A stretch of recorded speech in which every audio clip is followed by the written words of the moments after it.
Welcome to Before They Were, the podcast / time capsule / documentary where we drop in with incredible beings living their aligned lives during their time on this beautiful planet. We are your co-host Los, aka River Flows, joined by my co-host Tim the Magic. Thanks for joining us today. Enjoy the journey. In this episode, Los and I have the privilege of sitting down with our friend Taylor, and we get to hear just the first installation of her story of what her upbringing was like, her experience in college and how that changed part of her life, going into nursing full-time for many, many years, and then some key experiences and things that opened her eyes to a new way of living and what that has done for her now and how she's showing up in the world and the desires and dreams that she has. It was an amazing conversation, and I think you'd really enjoy it. This is episode, who knows? 14, 13? Something like that. Before Taylor was. Yeah. So where we'd like to start, and no wrong answers. You can take this anywhere you want to. Okay. Where are you right now? Okay. Where am I right now? I'm in Los's house. Yeah. Yes. I'm in Los's house. In the beat lab. In the beat lab. With Tim and Los, dear new friends. Yes. But dear ones. Yeah. Just having got off work at Kuya, working part-time, doing some IV nursing there, IV vitamins, peptides, feeling so about that and my role there. And just recently out of partnership. I'm in a place of a lot of shifts right now, and I feel like that's been the case for the past 2 or 3 years. So 2 to 3 years of continuous shifting. Big shifts. 2 to 3 years. In all fields, all areas? In all fields, yeah. I mean, kind of the thing that really marked that momentous couple of years of shifts for me was leaving the Christian church and leaving my marriage kind of all around the same time. You were married. I was married.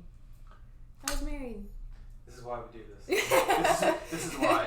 Yes. This is why. I had no idea. How long were you married? Yeah, I was married for 4 years, and then we dated for 2.5 years before that, and we were friends for 3 years before that, so all in all about a decade. Yeah. So what was that experience like?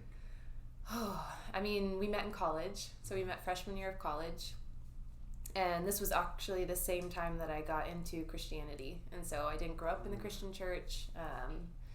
Dad was an atheist, mom was just more so spiritual but didn't like organized religion, and so I grew up that way, really free in what I was, to believe in, and but I went through a lot of traumas when I was younger, and those traumas kind of led into me leading a somewhat rebellious lifestyle early on, and so then when I got to college, I actually got roped into playing a powder puff football game.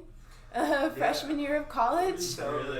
Yeah. And I was like, sure. I was athletic. I played sports growing up. I was like, sure, I'll play. And it just so happened to be a campus ministry that was using that as a way to get people to come in and see the community and have fun. And so, I started going to a lot of the community gatherings and just hearing about Jesus for the first time and hearing about, just this opportunity for a new start. Yeah. You're white as snow, and I was like, hell yeah, sign me up. I need a fresh start. In the last 5 years, I need some new snow. Yeah. I need some new snow. Yeah. By the way, you have a hell of a football throwing arm. Oh, thank you. Yeah, thank you. That was the powder. I've championshiped them I quarterbacked them to the championship. Really? Yeah. Good for you. Nice. Dude, I'm talking spirals. So in the past, you were definitely a QB somewhere. 100%. 100%. Yeah. I have many past lives, but that was one of them. Amazing. Yeah. So you met him there. Was Met he him part of the Christian group? Yeah, so he grew up in Christianity, and Okay. he kind of knew that he wanted to get into a ministry going into college. He was just very much of that culture already. And so I met him freshman year, and we became fast friends, and we're kind of in a whole group. The same group of friends, it was 5 or 6 of us maybe, lived in the same dorm room every single year. And so we were just rooms apart from each other, late night game nights. It was really fun. Yeah. It's really fun. It taught me a lot about community, and it gave me a lot of hope in a time that I needed hope. I'll say that. But we met, and then finally senior year of college, it was after one of our co-ed intramural basketball games. And Go ahead. yeah, I know. Getting spicy up in here. I know. Christian stuff, that's Watch a your big deal. hands. It's true. Guys, they bumped into me on the court. Lord. Yeah, and he came up to my dorm room and he asked me out on a date. And for me, I remember feeling like it just felt right. Like it wasn't particularly exciting. You know, I wasn't even, yeah. It's like, I'm thinking about who's going to live. Yeah. I wasn't Who's listening to this? Yeah. We don't have a big following yet. So okay. But my mom won't care. Yeah. Back to the mom Thanks, conversation. Mom. Yeah, we're good. No, it just it felt really safe. It kind of felt like the next step. Like, oh, I'd been in the Christian church now at that point for almost 3 years. Yeah. And it kind of felt like, oh, here's a really good Christian man who, like, I know will take care of me and who has the same beliefs as me, and we have fun together. Like, we've been best friends. Like, that's kind of the dream, you know, is to marry your best friend. And especially in the church. In the church, right? Relate to that. Yeah. So yeah. So you guys start dating, you got married. If I can ask a sensitive question, and you don't Please. have to answer this. What led to you guys not being together? it's a great question. Pretty important one too. Fantastic question. Nicely done. Like we've done this or something. We're getting better at this every time. Just curious. Yeah. No, that's great. Yeah, I mean, it was 2.5 years ago at this point. Actually, a little more than that is when I started kind of having the doubts. So really it started with my doubts in Christianity before it kind of leaked into the marriage. And so I actually was leading, that we were living here in Austin, and I was leading a mission trip to Indonesia. And he was part of it along with several of our other friends from the church. And I remember being in Indonesia in one of the marketplaces, and I was just talking to someone, obviously through a translator, and I was, you know, sharing the gospel, as they say. Right. And I was, you know, evangelizing, telling him that, you know, Jesus is the only way to heaven. And I remember saying that, like, exact line or some, you know, iteration of it.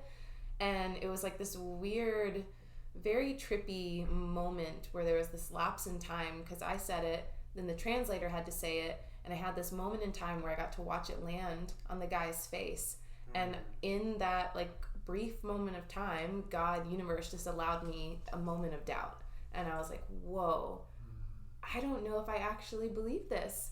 And I feel like I'm just bastardizing everything that he's grown up in, and like, you know, why am I speaking so surely about it when I'm not really sure that I believe it myself? Yeah.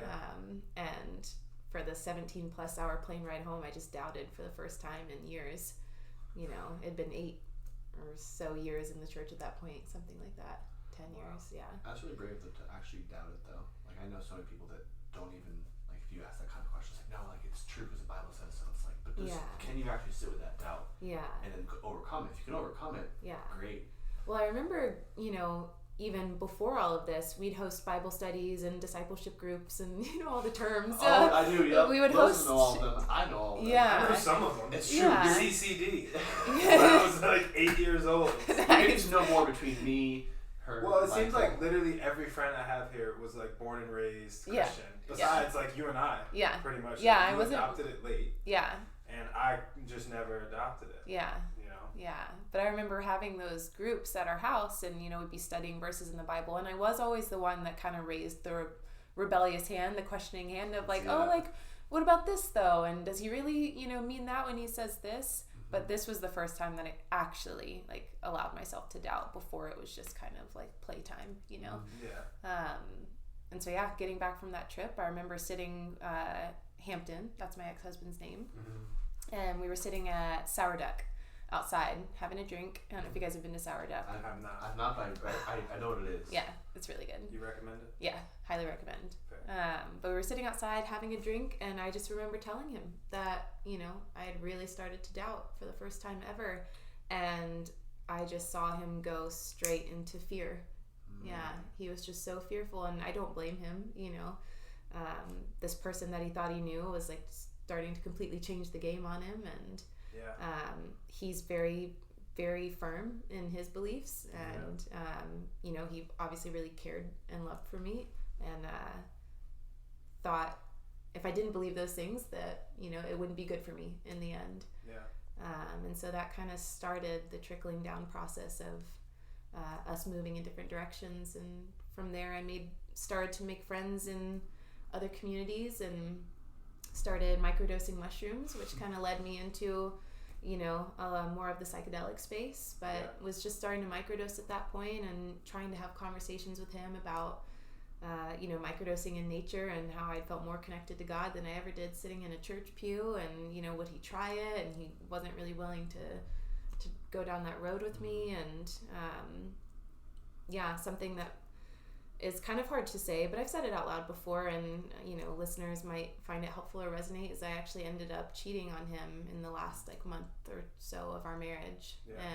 And telling him right away, you know, it just came out like word vomit. I'm not one to keep secrets, really. So that was really a huge breaking point for us, and he still wanted to stay in it. Like, really? Whether he loved me that much or if it was the Christian upbringing and his views against divorce. Probably both. I'm sure it's both. I know he really loved me and I loved him, but yeah. So you at that point though were like, no, my mind's somewhere else. Like, it wouldn't make sense to continue this. Me at that point, I was like a wild woman in a tiny little cage. You were just ready to fly. I was ready. So what was it? So from that conversation that you had outside to when you actually like moved out or separated, like, because obviously you just shared you were still with him when you were microdosing and all those things. Like, what was that? What was the time lapse around that? Like, what was that process like? Yeah, it was a process of a few months. I'm getting a little fuzzy on all the timelines now because it really does feel like a different life, you know, from the life I've created for myself now. But yeah, it was a process of a few months. We tried the whole Christian counseling thing, you know, tried that for a little while, and that was a wild ride. And it just, you know, they mean well, and in many ways it like at least helped the tumultuous, you know, aspect of like what was going on between us. But it was a lot of like just shame throwing on me, and a lot of like me needing to make him feel safe now, and just things that no longer resonated in my body whatsoever. And Isn't it amazing how like it all started from a moment of doubt. Yeah. Right? But once you know, it's like impossible to unknow. Like, once you see it, it's literally like the pill in the Matrix. Like, once you take it, you can't. There's times that I wish I could go back. Yeah. Split seconds. Oh yeah. Not too long. It's like, it's so simple. Yeah. It's so much easier. Oh, I had a breakdown just the other day, and it was the first time this has happened in a while. But I was literally, I was talking to Michael, and I was like, I kind of want to go back and eat the steak, like just for a few minutes. You know, like it's just one day. Yeah. It's just so simple. It's very simple. It's you know who you are. You know where you're going. If you do this, then you ask forgiveness. If you don't do that, then you're pure. You can share the gospel, whatever that's supposed to mean. Yeah. So how were you? What was it like? I'm curious. After the divorce, after you go through everything, was it like this period of sort of like reflection and like being compressed and like isolated, or was it like, oh, I am a free woman? No. She's like, I spread my wings and I took Yes, there was no isolation for me. It was just like, bam. Could you isolate this? Let's be honest. Yeah. I wish we had video, because the face that you were making as I asked the question, you like knew, like, she's like, oh, I spread my wings. Yeah, I mean, if it says anything, the weekend that I actually decided to leave him, my good friend Krista and I, she's the one who kind of introduced me to microdosing and just kind of started introducing me to different people in the community, different perspectives and ways of thinking. We had planned a little like lake house retreat just over here on Lake Travis. Mostly with people I didn't know. Michael was there though. That was my first time meeting him. Nice. And a few other people. And we ended up doing some medicine that weekend, and I was just blasted wide open, you know, heart wide open. And I didn't know I was going to leave Hampton that weekend until that Sunday rolled around, and I just never went home. And so I had my duffel bags and everything, and Krista let me couch surf with her for a while, and you just never went home. I just never went home. That's such a savage way. I feel like that's it is. It's like, I'm gone weekend, psych, you never come back. But it's also very poetic in the sense like that's sometimes how it goes. It's like you leave and you don't know when